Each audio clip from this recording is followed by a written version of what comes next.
let me introduce to you first this articulator and its part, okay? This articulator has several parts, so I'll just give the basic ones, the parts that we need to know for today. So this is called the upper membrane, upper membrane, lower membrane of the articulator. So ito yung first member, second member. So upper member, second member. Here you will see a mounting plate. So this is the mounting plate. This is a spacer. If you're going to pour your plaster, I need you to cover the spacer. The white one is the spacer. Okay, so later when you place your plaster, I want you to cover it. So up to the inferior border of your upper member, covered siya all throughout up to the inferior border ng cast nyo. Okay, to sa base of your cast. And then this one is called mounting table. This one is the incisal stage or table or plate. They call it sometimes base. They call it a plate. Okay, so different articulator will have a different name sometimes for this one. So this is your incisal pin. This is the incisal guide pin, the screw pin.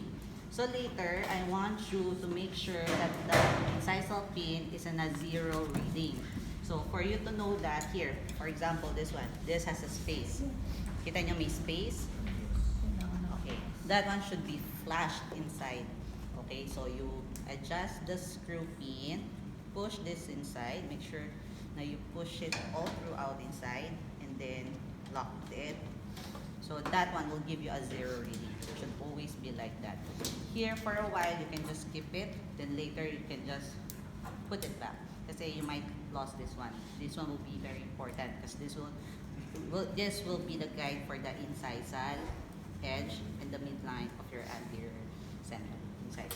Okay? So, yon. So, ano pang na-miss ko? Okay. So, the first thing is to prepare your cast. So, how do you prepare your cast? So, ideally, better that you soak your cast first to the water for a few minutes. A second will do. Or kung nagmamadali kayo, you're in a hurry, you can just scrape the superior border of your base para parang retention ba? O, just for the retention of your plaster of Paris. So if you still have time, just soak it for a few minutes. So if you're going to notice, di ba, no holes, no pore. Later they'll have pores. Okay, it's like opening the pores of your cast. So that will give you an additional retention for your plaster of Paris. So if not, you just scrape. Okay. So ano lang, gasgasin lang. Just make the surface rough. So pagka soak na ganyan, for example, may mga 1 minute ka na. So you articulate the maxillary cast first. So locate the midline of your cast. For this case, it will be easy because this is bend to loose, may ipin. So where is your midline? So that one will be the in-between of your central incisor. If you're going to notice your mounting table, there's also a line in between, para at the center. Okay, that signifies your Midline. what? Midline. So make sure that you align your midline of your cast to the midline of your mounting table. So anterior, posteriorly. So careful, okay? So okay, position your mounting table back to the articulator. Okay, make sure that it's stable. And then you position it. Make sure that you don't have any interference with the members or parts of the articulator. If you're going to notice, meron here. So this could be an interference to your mounting. So you adjust lang, adjust. So make sure you are positioned at the midline. So sometimes you can draw a line. Up to here. So it could help you align it. Diba? So, and then, if you're going to notice also, it's not stable. So nagsisiso. So, yeah. So for you to be able to stabilize that, we will need coins or wax or waxes, sticky wax could help. So sino may coins? Piso. Pag nakalimutan na mamaya, lakihan mo 10 pesos. Para may 10 pesos ako mamaya. It's okay, susunod. Ito daw. Oh, pwede din 100 paper folding. Tapos kalimutan mo nang kunin, ha? So just insert it, stable. Always press the anterior portion of your cast. The incisals of your central incisor should be touching or parallel to the occlusal floor kasi. So your mounting table is your occlusal floor. Okay? So it should be parallel to that table. So is it already stable? Yeah, that's stable. Magalaw pa? Hindi na. Hindi na. Then, you can close it na. See, there's an interference. Gumalaw siya when I closed it. So you adjust it again. Move it forward. Sure na wala.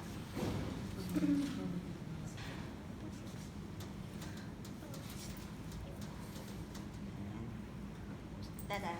So, okay na. Okay? And then, that's the time for you to mix your plaster of Paris.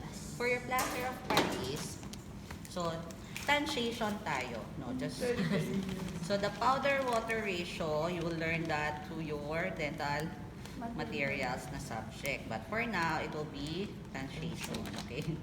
So, I'll just estimate the powder-water ratio.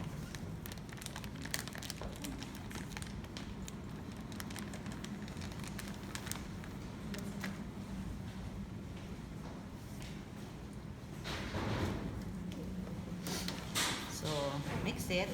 So, the consistency should be thick, but not too thick na to the point that you cannot press your upper member to the, towards the cast.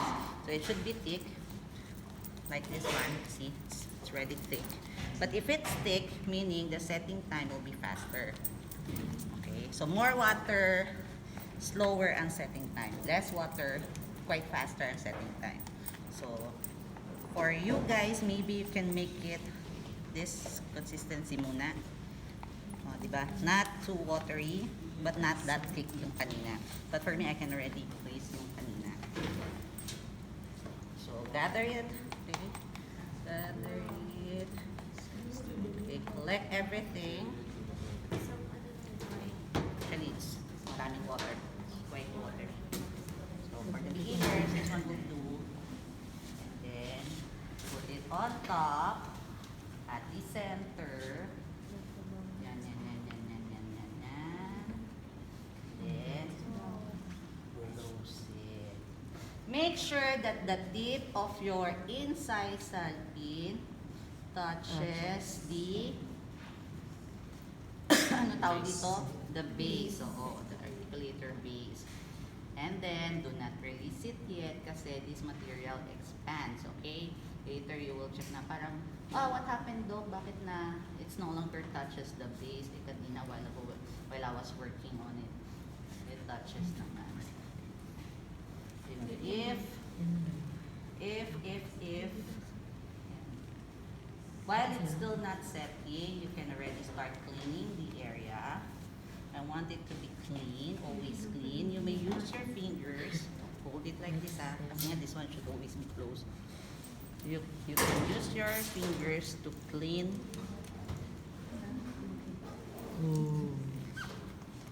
Okay. So fill the voids. Fill up the voids. There shouldn't be a space. I want it to be like really clean, evenly poured, evenly filled. And then no plaster Paris on the metal area and cast. So mamaya, just clean it na lang. So if necessary, if you need to fill up some spaces, ito, kailangan magdagdag here. I need to put more plaster there to cover the spacer. So I'll just mix again and then put it. Okay, see? I was able to clean the cast, diba? While it's still soft. Basta pag nag-harden na yan, it will be very difficult for you to trim or to clean the surfaces. So I don't wanna see any plaster on the metal portion. Back portion. I want you to confine your plaster of Paris on the borders of your cast only. So walang lalagpas doon sa border ng cast. Ayan, patigas. So clean everything. Tapos ka na. Tapos ka na. Ayun no, I need to fill up yung area na yun, no? Tapos na. But see, I was able to clean it. Nang ito lang ang mess ko. And like, quite fast, no? Yes. Shouldn't take 4 hours. Kasi 182 took 4 hours to mount their cast. Saglit lang. Just like that lang. So, fill those spaces. I call that void. So, for me, those are voids. So, fill that up. Fill that up. Ha? Dagdagan mamaya.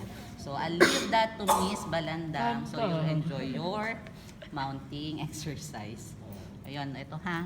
Malinis din. Dapat yun, fill up din yun. Oh, you go home na. Finish na. Finish na, uwi na ako. Okay. So, as Uwi clean ka as na. that sana. as Thank you clean daw as daw. that. Then fill it up. And then, wait for it to set. Okay? Your material, you will feel that the temperature will increase. Iinit. So, pag nag-init yun, meaning it's already setting. So, wait for it, yung heat niya mag-subside. Once it's cold again, you may already start working on your mandibular na. So, same lang din. Mamaya, so you just remove the table and then flip it, Oh my God, it's mad. open it, make sure that can I have another cast? Is this? Another cast, please. Another cast, please. Ako po na, meron. So make sure lang that your casts are in a maximum intercaspation.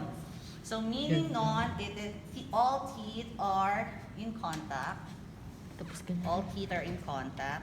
It's in a maximum intercaspation, meaning when I move it sideways, it's locked. When I move it anterior posteriorly, wala rin, it's locked. So this is in a maximum intercaspation. It's not like that. It's not like that. Naka-centric occlusion. The midline of the upper falls on the midline of the lower. Okay? So maximum intercaspation. So it will be like this. So position lang, once you remove that, you put the mandibular arch. Okay, make sure that you are in a maximum intercaspation. Be very careful not to move it. And then for your plaster, put it on top of the base and then close the membrane, clean the area, then let it set. Okay?